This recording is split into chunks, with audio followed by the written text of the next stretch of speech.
Hello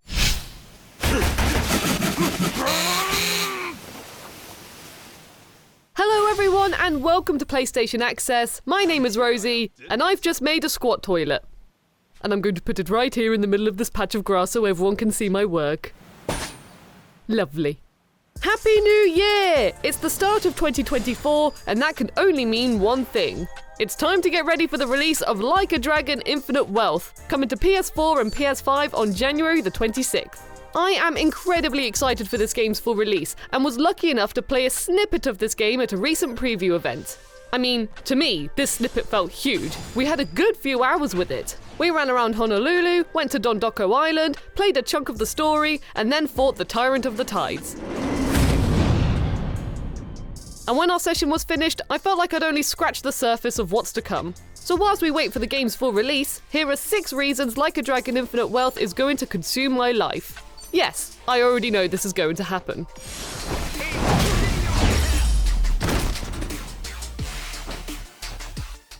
I'm kicking off with side quests, because you can always tell how good a Yakuza or Like A Dragon game is going to be based on its side quests. And oh my gosh, they're fantastic. In the time I had with the game, I was able to squeeze in 5, each feeling completely different. I had a good old little battle as some mean people were hassling a comedian to do a funny thing, so Ichiban, being the hero that he is, says leave that guy alone, and then boom, it's fight time. Followed by a little chat with a cup of coffee. Later, I was casually running around until I got stopped by a film director. No, it isn't Steven Spinning, who wanted Ichiban to be the action star in his new film. Meaning I had to run into oncoming traffic whilst explosions were happening everywhere. Honestly, how does Ichiban get himself into these situations? I also got to meet a lifeguard who wanted me to help him keep everyone hydrated on the beach. Hydration is very important, everyone. And then I met someone who created a street surfer, so I tested it as it had some hiccups, loved it, fought some guys who were being mean about it, and then unlocked the option to use it in the open world. Whee! And finally, to end my little side quest journey, Nancy the crawfish found a love interest. I didn't have time to finish this one, and I never thought I'd say this in my life, but I'm so invested in this love story for my crawfish friend. I really hope Nancy wins their heart. I already spent so many hours doing all of the side quests in Ichiban's first adventure, and Honolulu is the biggest map that has ever been in the series, so I can only imagine how many more they've put in the game. And I'm going to do them all.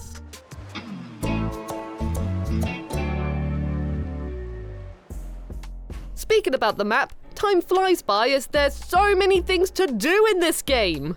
I've already mentioned the side quests, but you can also do traditional minigames like singing karaoke and visiting arcades, and playing Sega classics like Sega Burst Fishing.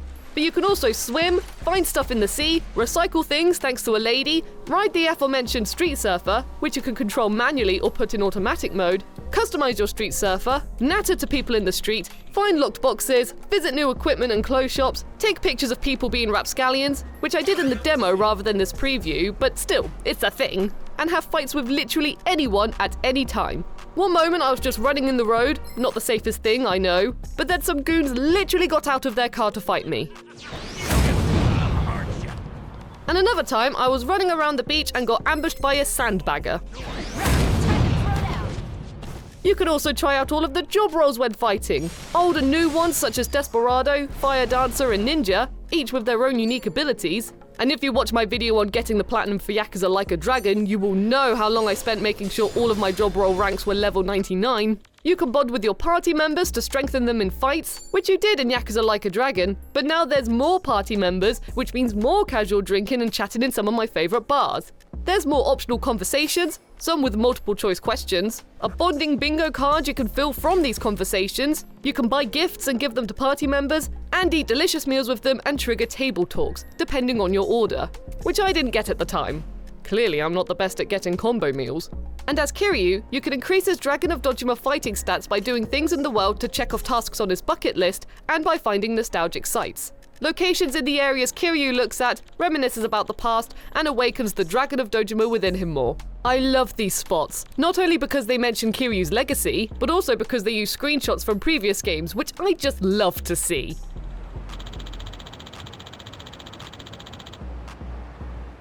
The third reason this game is going to consume me is because I'll be delivering fast food for Crazy Eats. I love delivering food to people in the streets. If you've played Yakuza Like A Dragon, think of this as the can collecting game, only it's faster paced and more chaotic. You need to deliver as much food as possible under a time limit, whilst doing tricks to raise your score. The higher your score, the more delivery points, and you get a higher rank. And they call this delivery service Crazy Eats for a reason. You drift and slide all over the place, jump around doing flips, bounce on springs to get some serious air, and then need to air swim to your bike. Excellent! I'm on top of the world! And the announcer has such an enthusiastic and friendly voice, I can't help but feel good when playing this. Great delivery!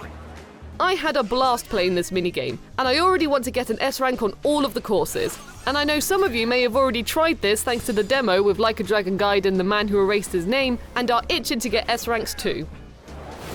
Amazing!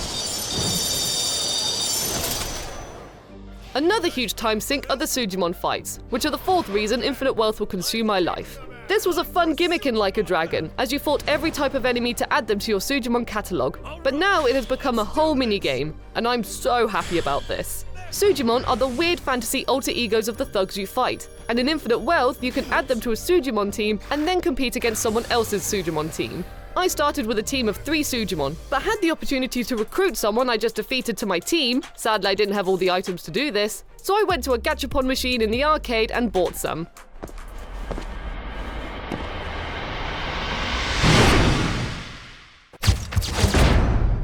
Each Sujon has their own abilities, strengths, and weaknesses, and you can level them up by fighting with them and giving them certain items at Sujon stations, which are located around the map.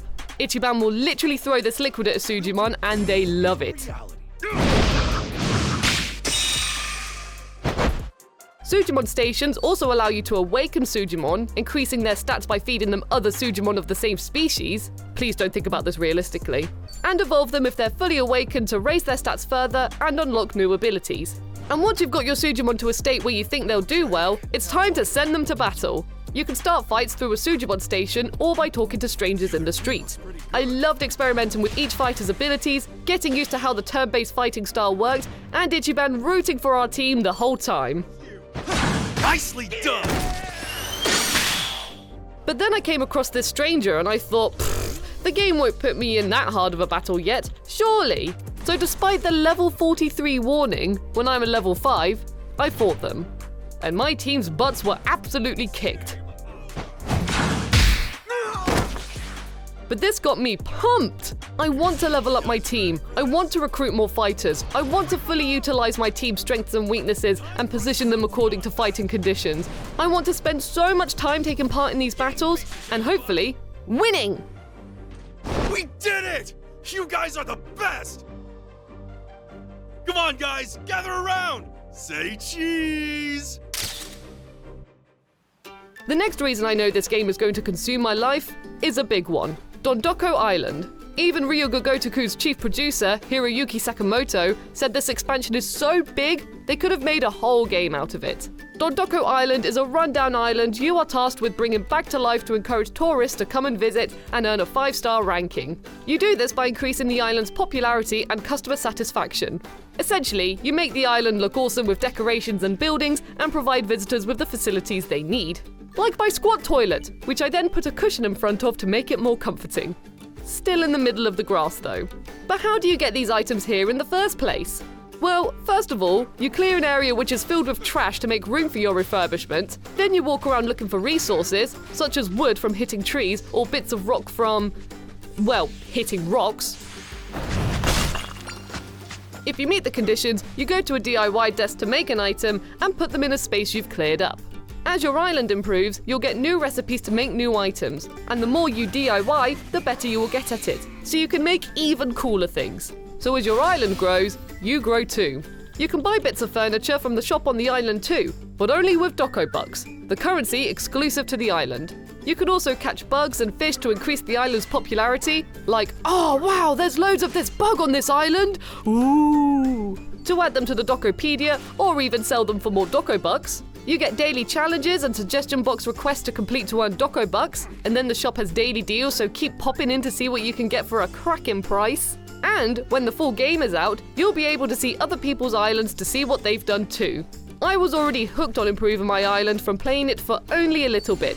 And I can see myself putting all my time into this expansion. You can see yourself putting all of your time into this expansion. We can then see each other's islands, and all in all, just have a fantastic time. Last but not least is a reason I'm going to tiptoe around, as I don't want to spoil anything for you, but it's the story. We were shown a small section of Kiryu's story, and it's already grabbed me completely. I could just picture myself getting comfy on the sofa and being absorbed in it. You know, when you settle down and as soon as you look at the time again, suddenly it's way past your bedtime? Oops.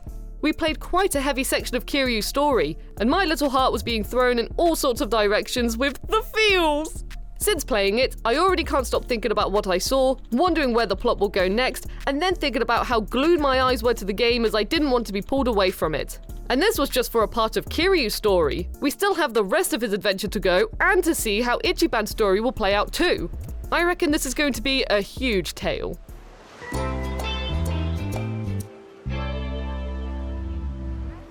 So there are 6 reasons why I know Like a Dragon Infinite Wealth is going to consume my life when the full game is released. After playing this preview, I have had the biggest smile on my face, and I'm gutted I didn't have time to talk much about the combat, the new summons, or even the fact that I defeated a giant shark in this video.